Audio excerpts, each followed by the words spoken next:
Entra no ar agora o Sindi Mais Forte, o podcast de informação e opinião do Sindicato dos Servidores e Empregados Públicos do município de Fortaleza, o Sindiforte. A cada 15 dias, um novo programa estará no ar. Sindi Mais Forte, em defesa do servidor público, de mãos dadas com o funcionalismo público de Fortaleza. Embarque nessa!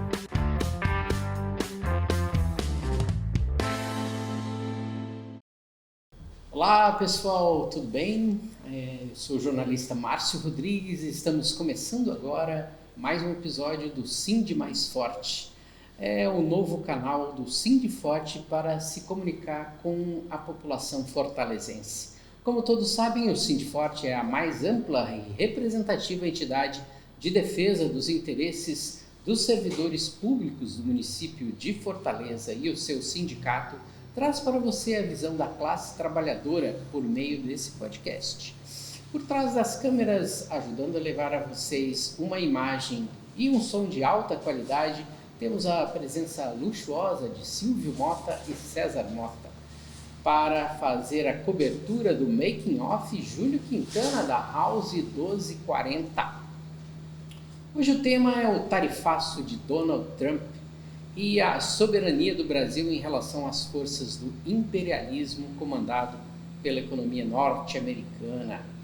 Para debater esse tema e trazer informações importantes para os servidores públicos do município de Fortaleza e para toda a sociedade brasileira, nós vamos receber o economista, filósofo Fábio Sobral. Professor Fábio Sobral, bem-vindo ao Sindi Mais Forte. Muito bom poder recebê-lo no quadro Sindi Mais Diálogo, que abre a nossa transmissão de hoje. É um prazer todo meu, Márcio, estar aqui, falar para as pessoas essa categoria tão importante, um sindicato combativo. E vamos discutir coisas complicadas aí, mas que podem ter um final positivo. Que bom que o senhor está otimista, professor, porque a grande imprensa, em termos de arrecadação, né, de dinheiro público e de dinheiro privado também, a grande imprensa não está tendo uma visão assim tão otimista, até mesmo porque eles acham que há uma necessidade de haver uma subserviência, né, do Brasil em relação ao restante do imperialismo mundial. E teremos para conversar com o professor Fábio Sobral a grande presença do nosso secretário-geral aqui da entidade do Sindiforte, Augusto Monteiro. Obrigado, Augusto, por você estar aqui para ajudar a fazer essa transmissão de hoje do Sindi Mais Forte.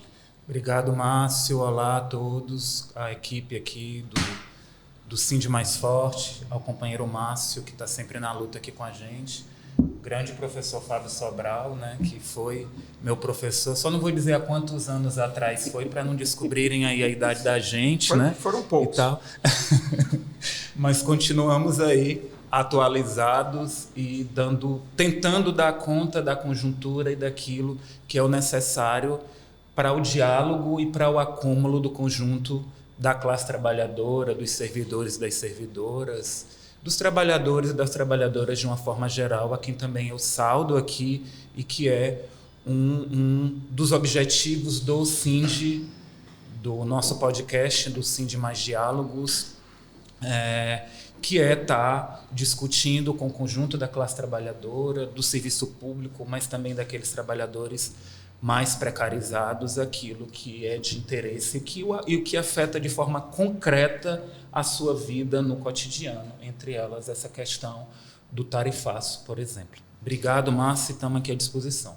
Obrigado, Augusto. Eu vou dar um lembrete aqui, né? Convido a todos e a todas e a todes a seguir o canal do Sindiforte no YouTube, ative os sininhos e receba os avisos de novas publicações, além de acompanhar o nosso novo canal no site do Sindiforte, que estreou um novo design ainda esse ano.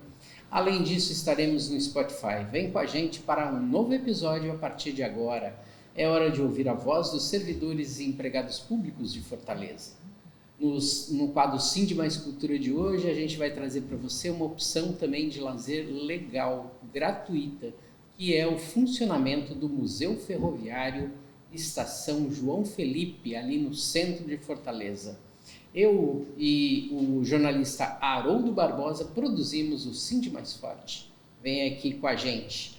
Professor Fábio Sobral, vamos começar o nosso diálogo. Eu vou trazer aqui para o senhor uma notícia de ontem. O presidente Luiz Inácio Lula da Silva e o vice-presidente, o ministro do Desenvolvimento, Indústria, Comércio e Serviços, Geraldo Alckmin, discutiram, né, os últimos detalhes de um plano de contingência para socorrer os setores da economia afetados pelas tarifas impostas pelos Estados Unidos aos produtos brasileiros exportados para o país do norte, né? A grande potência do imperialismo mundial e um setor que está, ou melhor, um setor não, né? Um pedaço, né, da economia mundial que está em franca decadência. Dá para a gente enxergar nessa necessidade de impor tarifas, né? A tarifa mínima, professor Fábio Sobral, estabelecida pelo governo Trump é de 10% para todas as importações. Tudo que entrar nos Estados Unidos vai ter que pagar um pedágio de 10%. E aí, dependendo do produto, né, que é exportado por determinado tipo de país, ele vai crescendo, até uma tarifa gigantesca, né, imposta para a Índia, né, nos últimos dias, de 50%. Ou seja, além dos 10%, mais 40%. O Brasil, né, dos quase 12 mil itens que exporta para os Estados Unidos, teve quase 700 excluídos dessa tarifa, que atingiu 50% nos últimos dias. Como que a gente pode fazer uma leitura disso que está acontecendo? Muito obrigado, professor, por você estar aqui com a gente. Eu que agradeço, Márcio. Há muito em jogo, certo? Há uma desculpa, que é o apoio do governo Trump ao Bolsonaro, através de um ato de sabotagem de um deputado federal brasileiro, Eduardo Bolsonaro, hoje autoexilado nos Estados Unidos. É um ato de sabotagem. Inclusive, quinta-feira eles vão ter uma reunião na Casa Branca para planejar mais ações contra o Brasil. E esse ato de sabotagem, ele tem uma fraqueza. Qual é? São muitos itens que estão sendo sobretaxados, mas eles são essencialmente produtos de bens de consumo final, café e outros elementos, carne e outros elementos que podem ser absorvidos pelo mercado brasileiro. Talvez não imediatamente, mas é preciso, como o presidente Lula e o vice-presidente e também ministro Geraldo Alckmin, um programa de apoio a essas empresas no processo de transição. Mas eu acho que é mais importante ainda a possibilidade de ampliação da renda interna no Brasil, porque a economia brasileira, muitos falam assim, o Brasil depende do agronegócio. Não, o agronegócio é de 5% a 7% da economia brasileira, para você ter ideia. 60% da economia brasileira, do PIB brasileiro, o Produto Interno Bruto, 60% é consumo pessoal. Nosso consumo. Professor, eu acho que é importante, a partir disso que o senhor acabou de trazer aqui como um relato, né, fidedigno dos números verdadeiros, de 5% a 7% que diz respeito ao agro.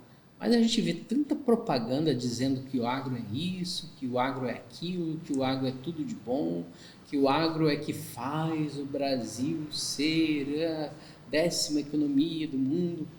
O que há de verdade nisso e o que há de mentira? Mentira muita, porque eles são 5% a 7% da economia brasileira, mas compram sementes transgênicas, principalmente de companhias internacionais, ou seja, eles vendem produtos agropecuários, mas importam muitas sementes, no caso da agricultura, sementes transgênicas. A semente transgênica já vem associada a um veneno, então eles compram também o veneno. É preciso fertilizante também é importado. E agora nós podemos ser sobretaxados porque o fertilizante vem em grande parte da Rússia, que é o fosfato. Então, a gente pode ser sobretaxado pelos Estados Unidos. E os tratores já não têm tratorista, sabe? Eles são automáticos, eles são dirigidos por softwares específicos, os softwares são estrangeiros. O sinal do satélite que faz o trator se mover é estrangeiro, tem que pagar o GPS, tem que pagar o satélite, o canal de satélite.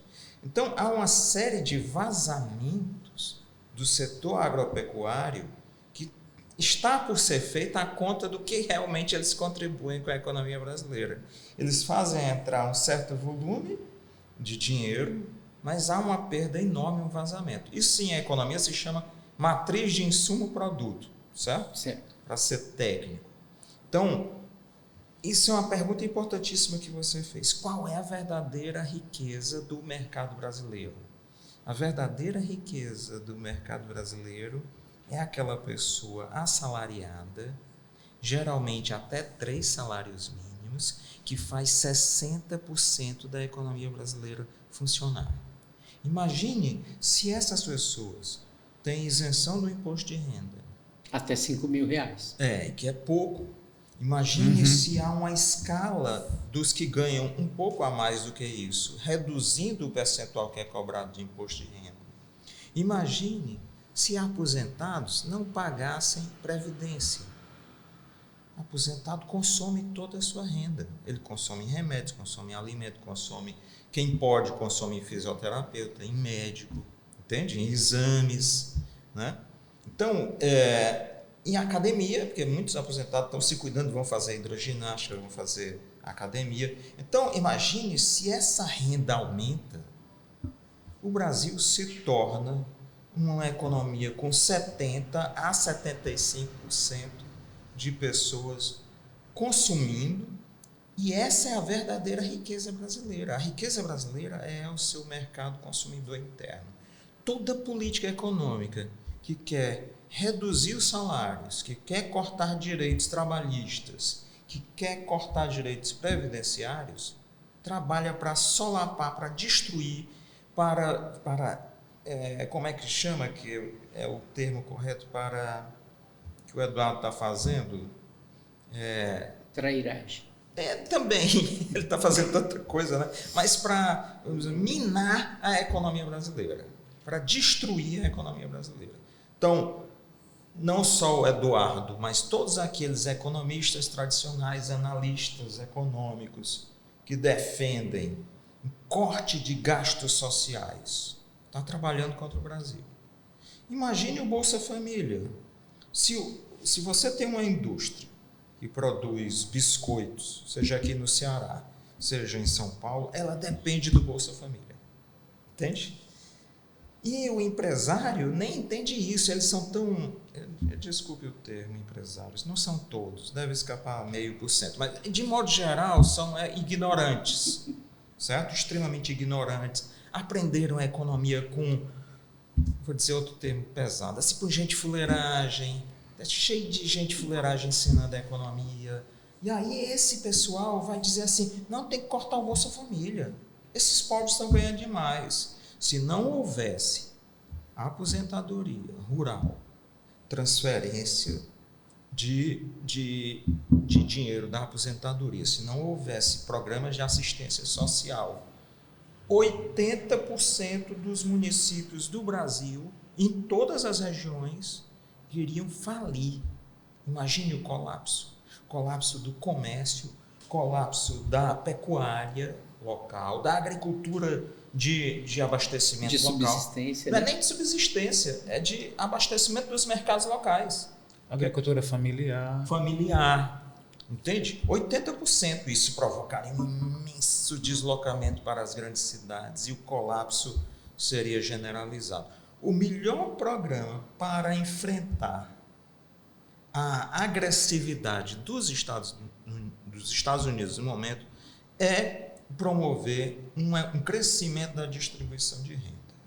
Por exemplo, o café seria mais consumido, a carne seria consumida. A indústria de compensados do Paraná, ela 80% da sua exportação para os Estados Unidos. Imagine se as pessoas pudessem comprar móveis em maior quantidade.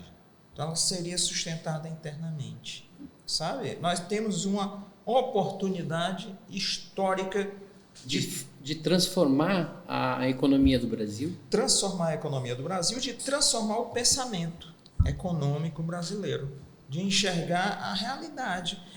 É uma frase que eu gosto muito do Buda, né? Siddhartha Gautama.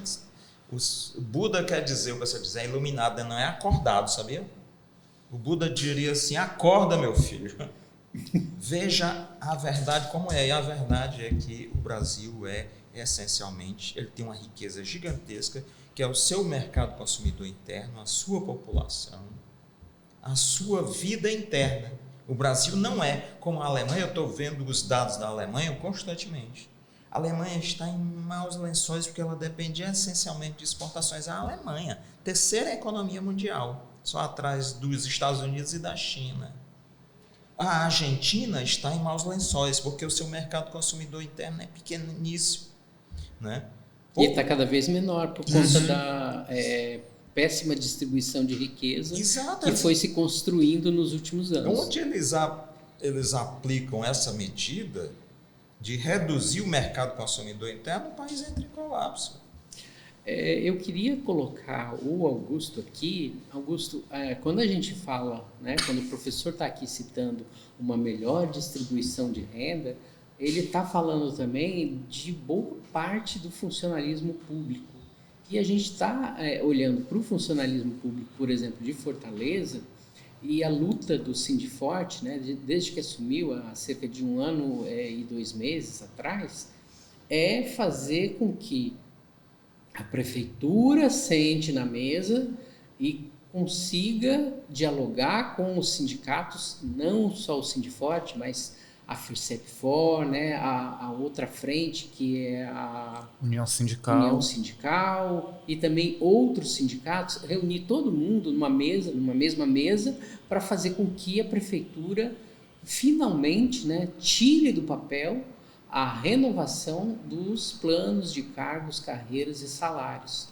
Que isso também é uma forma de a gente alcançar isso que o professor Fábio Sobral acabou de colocar aqui, que é você melhorar a distribuição de riqueza. Afinal de contas, né, a gente precisa levar em consideração que entra ano, sai ano, a gente tem o quê? Um anúncio das autoridades cearenses dizendo que os municípios e o Estado estão melhorando suas arrecadações. Melhora a arrecadação, mas não melhora, por exemplo, o salário de servidor público. Como é que a gente pode trazer essa informação para o servidor que está aqui nos acompanhando nesse Sind Mais Forte, para que ele possa também se apropriar desse conhecimento e ir para a luta?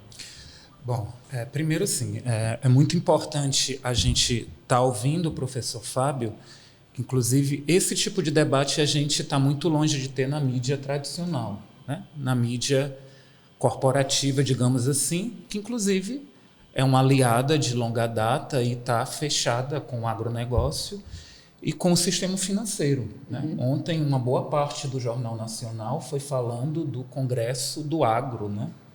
Acho que foi o 24º Congresso do Agro, e até a homenagem que foi feita aos 100 anos da Globo, né? E aí fica bem explícito de que lado os setores da mídia tradicional brasileira estão, né? Que é inclusive essa postura subserviente do próprio capital nacional, né? Que é antinacional. A burguesia brasileira ela é muito antinacional, ela é subserviente, né? A leitura que Florestan Fernandes fazia, inclusive. Enfim, não houve uma preocupação nem em desenvolvimento do país e melhorar a vida do povo realmente, da classe trabalhadora como um todo, né? Se você tem servidores públicos mais valorizados do ponto de vista salarial e que, ano após ano, o serviço público, por conta das medidas de austeridade, que é uma forma, que são formas, inclusive, em meio à crise do capital, de garantir o lucro do agronegócio, da burguesia como um todo, de garantir o sistema financeiro, né, o mercado financeiro. Então, assim, são as medidas de austeridade cada vez mais de estar retirando direitos, né, as reformas a reforma da Previdência, a reforma trabalhista, as políticas de não valorização dos salários do serviço público, as várias tentativas de mexer em piso de categorias, como piso da saúde, piso da educação, inclusive com o apoio do Congresso Nacional Brasileiro nesse sentido. Então, assim, se você, ano após ano, desvaloriza os salários dos servidores, da classe trabalhadora como um todo, há mais dificuldade de você fazer essa transformação em relação à nossa matriz que sustenta a economia brasileira, que é a classe trabalhadora, né? Que é a previdência, que são as políticas sociais, as políticas de transferência de renda, enfim. Então, assim, os servidores e as servidoras mais valorizados e com melhores salários, né, com os planos de cargos e salários, que é uma luta histórica já desde a gestão Luiziane Lins para cá,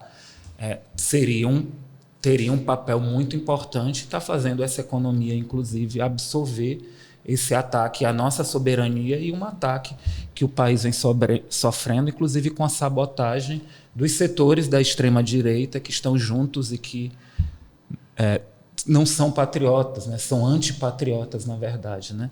Enfim, é isso. E é muito importante nesse diálogo com a classe trabalhadora a gente fazer com que esses servidores e essas servidoras enxerguem isso, né? Compreendam um momento e que a gente possa, inclusive, estar aprofundando o processo de lutas de mobilização para estar sendo valorizados e estar garantindo um serviço público, inclusive de qualidade, para a população.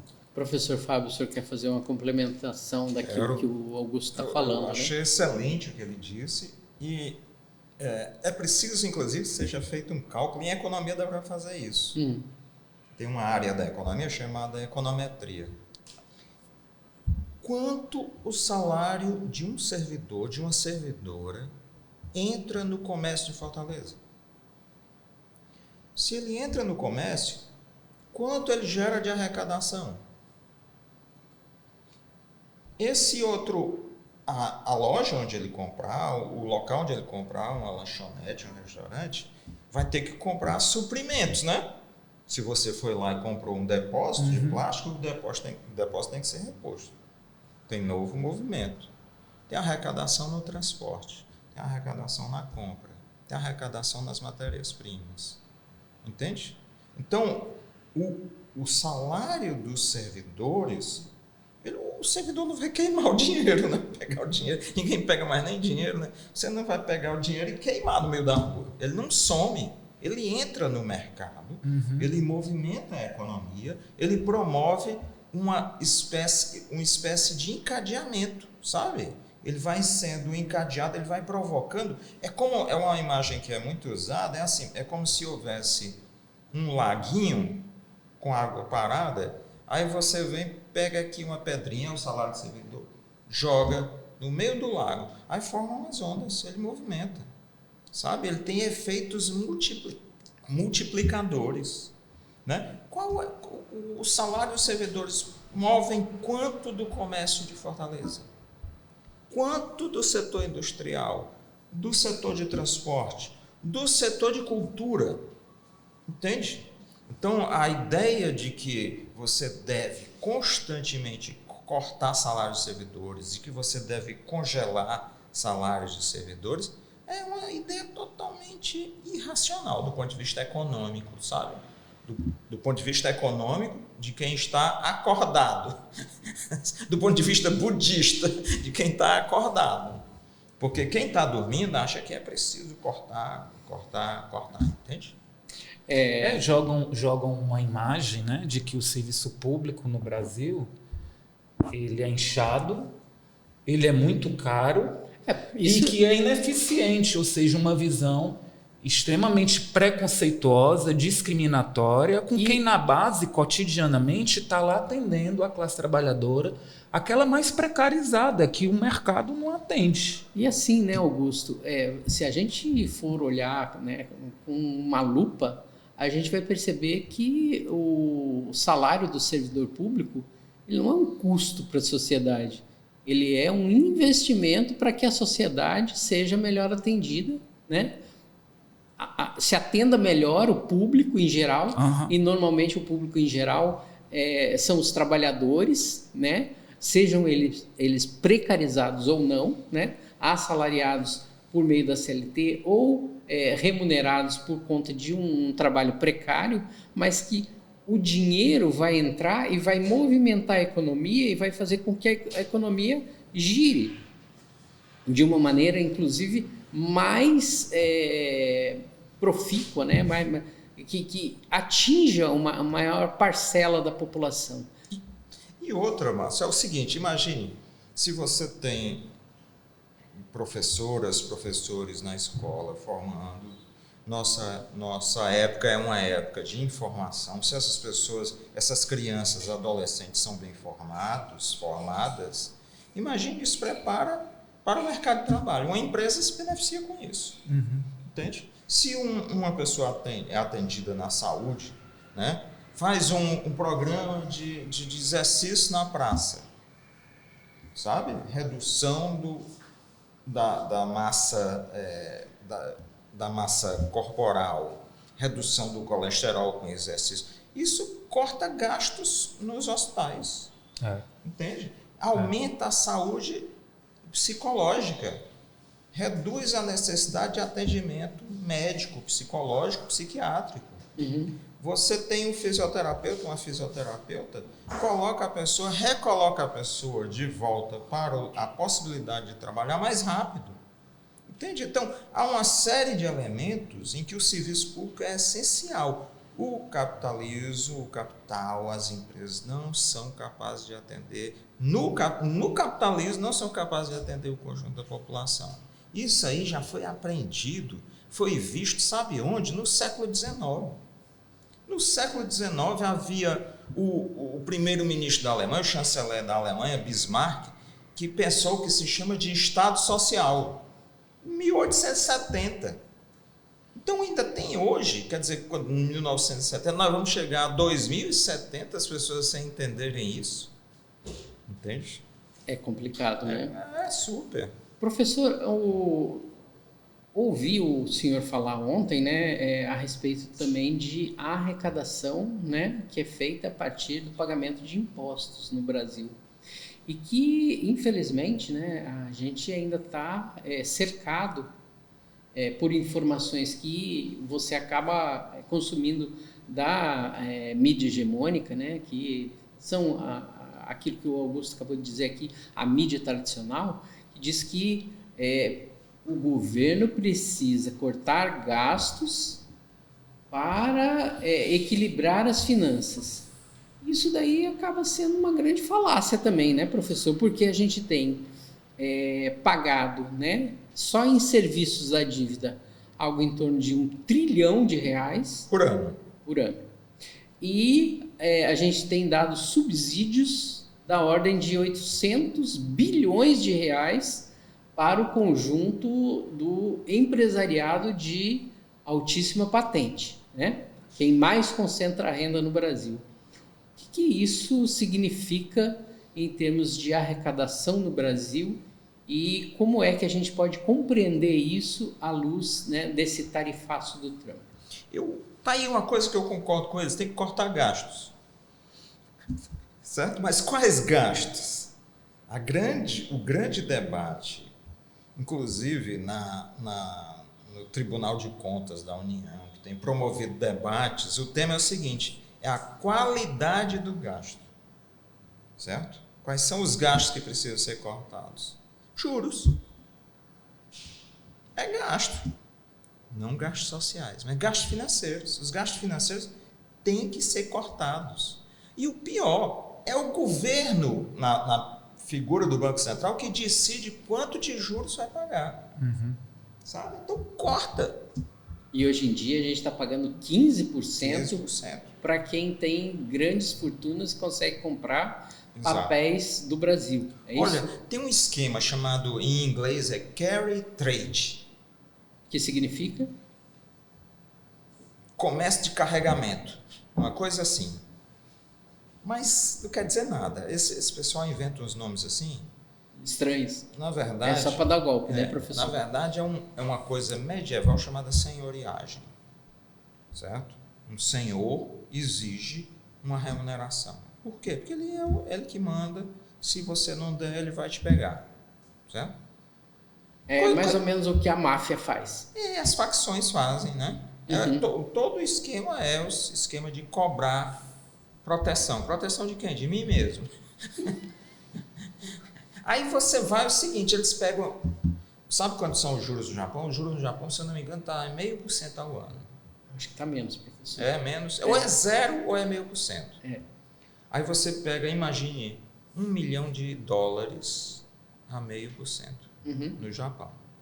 Aí transfere isso eletronicamente para o Brasil e recebe 15% ao ano. Você ganhou $150 mil no mole, sem fazer nada, só tocando no teclado de um celular. De um computador, de um celular. Se você pegar 1 bilhão, né, de empréstimo lá e traz para o Brasil, você vai ganhar 150 milhões na maciota. Sem fazer nada. Nada. É um paraíso para o sistema financeiro, o Brasil, esses juros. Na verdade, os juros do Brasil sustentam o sistema financeiro internacional. Se a gente ainda fazia uma coisa maravilhosa, se cortasse os juros, vamos cortar para 0 não, só de mal, né? 2%, só para poder... Não, 2%. O sistema financeiro internacional entrava em colapso. Esses grandes bancos entravam em colapso. Os grandes bancos do Brasil, inclusive. Do Brasil também. E outra, aí podia fazer outra coisa maravilhosa. Você vai pegar um empréstimo consignado. Não, 2% ao mês. 2% ao mês não é 2%, dá 24% em 12 meses, não. É juros compostos em cima, é um negócio... Compostos. Vai dar 33%, 35% você paga de juros. Você pega R$10, você vai pagar R$13,50 mais ou menos. Certo? Imagine você pegar a Caixa Econômica, o Banco do Brasil, e eles vão emprestar 2% ao ano. Certo? Vai quebrar o restante do mercado financeiro. Não quebra logo não, porque a pessoa podia ir lá no Banco do Brasil e dizer assim, olha, eu quero um empréstimo, eu estou com um empréstimo consignado, estou amarrado, minha renda está amarrada, eu quero um empréstimo consignado e vou comprar minha dívida no outro banco. Aí eu passo a pagar uma parcela do consignado muito menor, o outro banco recebeu lá o dinheiro, vai se sustentar por outro, mas ele vai ter que acompanhar as taxas de juros. Eu libero uma parte do meu orçamento para eu gastar no comércio, no consumo, estimulando aquela outra, sabe? E, ao mesmo tempo, eu impulsiono a economia brasileira como um todo. Além de me beneficiar individualmente, familiarmente, eu beneficio o conjunto da economia. Tá claro? Né? É isso. A gente está aqui, né, chegando aos finalmente, né, infelizmente. Passou rápido. Passa rápido, infelizmente, professor. Mas eu queria dar aqui a oportunidade para o Augusto, né, e para o Fábio Sobral, para que a gente possa fazer uma análise final, né, a respeito daquilo que está acontecendo na economia a partir dessa questão do tarifaço. Eu concordo com o professor Fábio Sobral quando ele diz que é uma oportunidade de a gente ter uma outra visão de mundo, né? A gente realmente conseguiu ver quem é que é realmente patriota, quem é que está lutando pela soberania do Brasil e quem é que é entreguista, né? É um termo que a gente usava muito na época da ditadura militar. Quem é entreguista, Augusto? Quem está entregando, né, a forma como a gente gere a nossa economia para outras pessoas, né, para dar ainda mais dinheiro para quem já tem bastante dinheiro. É isso. A gente precisa entender o tarifaço, inclusive, né, que está aí, inclusive, sendo toda aquela análise, né, do setor bolsonarista para livrar o próprio Bolsonaro aí das várias condenações que ele vai ter, mas é preciso entender a partir da própria decadência do Império Americano, do grande império que vive um processo de decadência no seu hegemonismo, né, há algum tempo, e com o governo Trump há uma tentativa forte de tentar manter esse hegemonismo a qualquer custo, né, digamos assim. E aí vem o financiamento às guerras híbridas, os conflitos, as guerras que têm espalhadas pelo mundo, e esse tarifaço. Uma medida tomada para tentar manter o que seria o hegemonismo americano, que vai se acabar, inclusive pela nova organização. Os BRICS, por exemplo, a questão do multilateralismo, da nova organização dos países, e isso tem uma relação central com a soberania dos países, né? Então, para você construir um novo mundo que supere o hegemonismo americano, é preciso você ter a autodeterminação dos povos e ter a soberania nacional, né, dos países. E aí fica muito nítido os setores da economia brasileira, os setores da política brasileira que atacam essa soberania. E é preciso a gente denunciar isso para o conjunto da população.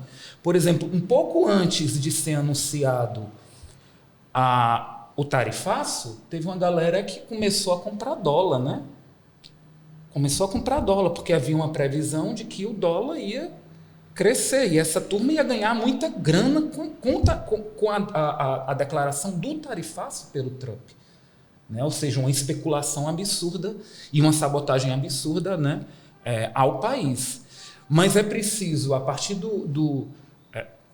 da leitura e da carga teórica, inclusive que o professor Fábio, com toda a sua experiência, apresenta para a gente formar a classe trabalhadora e, ao mesmo tempo, mobilizar para ter essa compreensão e para construir uma agenda necessária para os enfrentamentos necessários a tudo isso, né?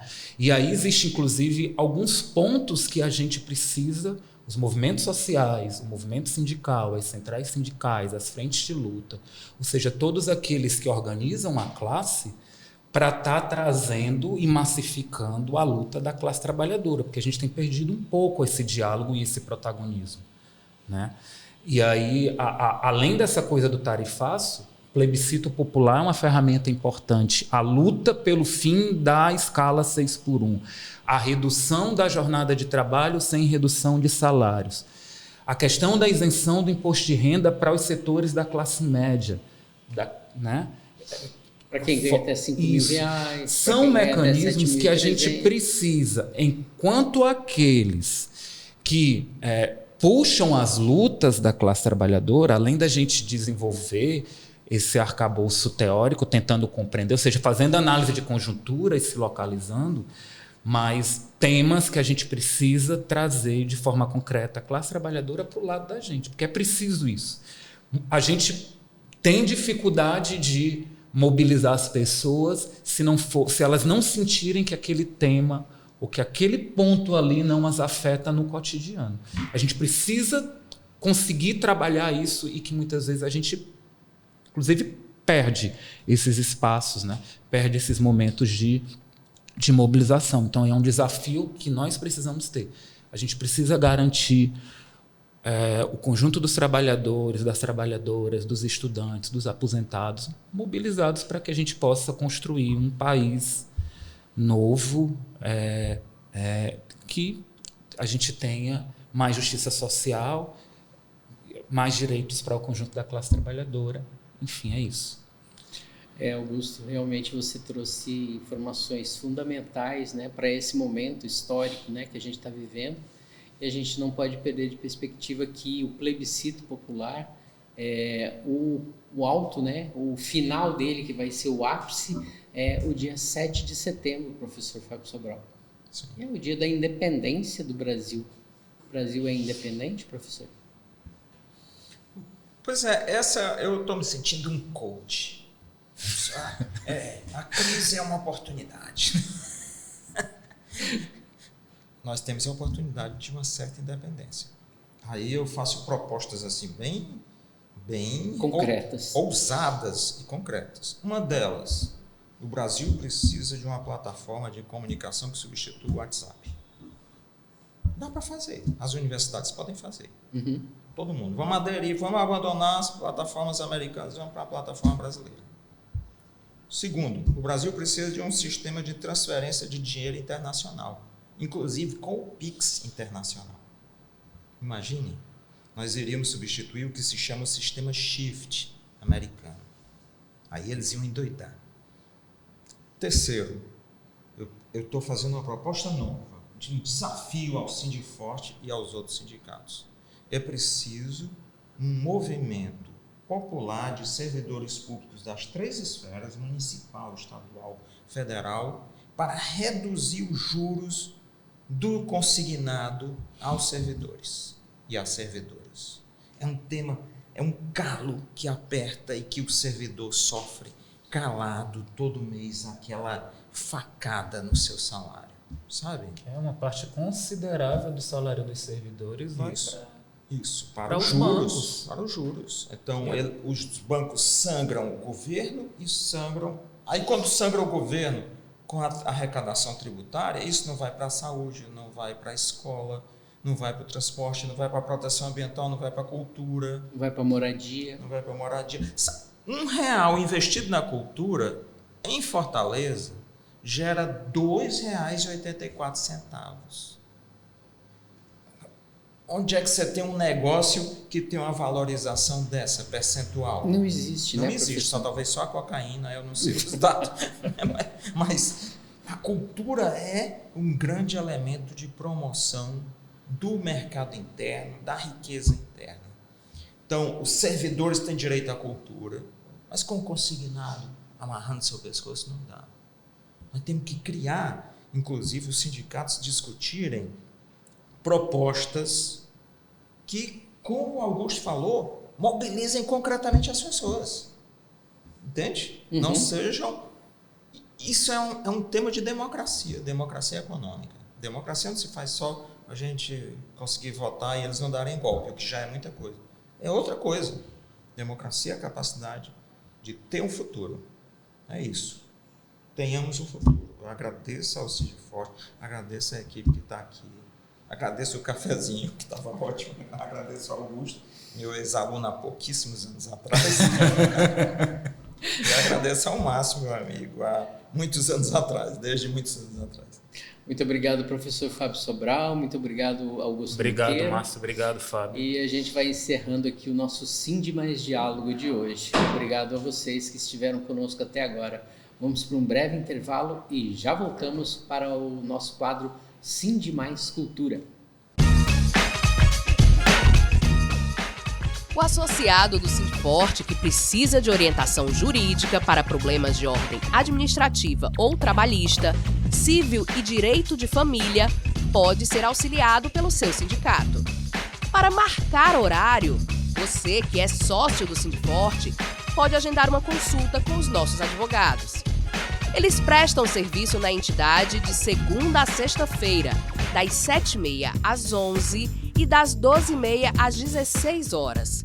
Ligue para o número 085-3211-3700 ou 3211-3706. Se preferir, entre em contato pelo WhatsApp 85-999-760072. Seu sindicato não te deixa na mão. Venha para o Sindiforte.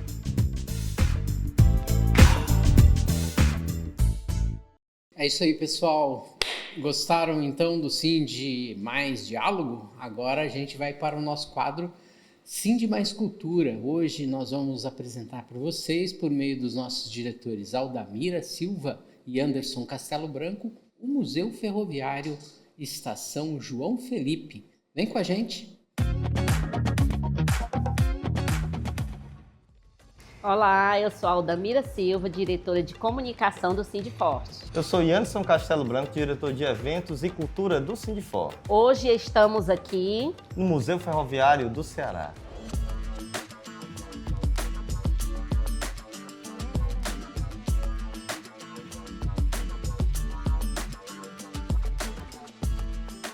A A história do Ceará tem uma parte importante contada pela Rede de Viação Cearense, RVC, cujos trilhos hoje pertencem à concessionária Transnordestina. Essa página viva do nosso passado pode ser vista numa visita ao Museu Ferroviário Estação João Felipe, no centro de Fortaleza, na antiga Praça da Estação.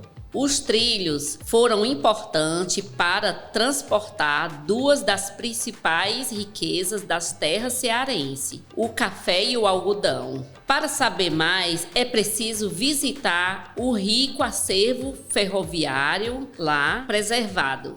Olá, Wellington. Me diga qual a importância que temos aqui para o Museu Ferroviário aqui em Fortaleza. Bem, é porque a gente aqui está trabalhando com uma classe, uma categoria bastante importante para a história do nosso estado, né?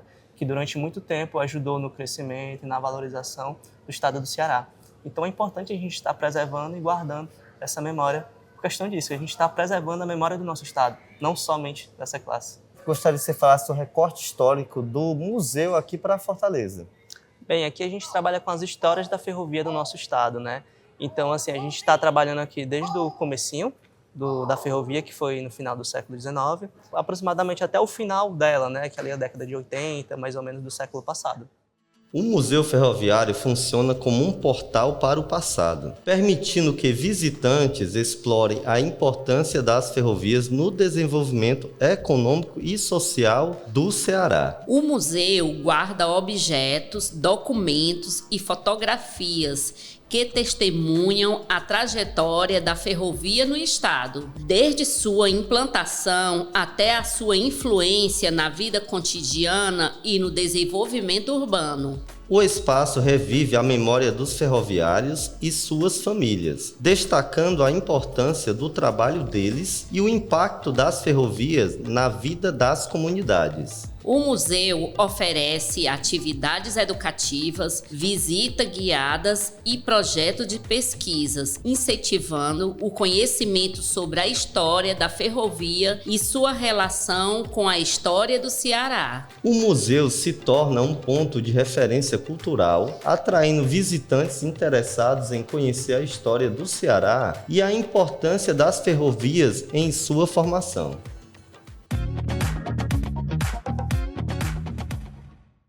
Bacana esse espaço, né, gente?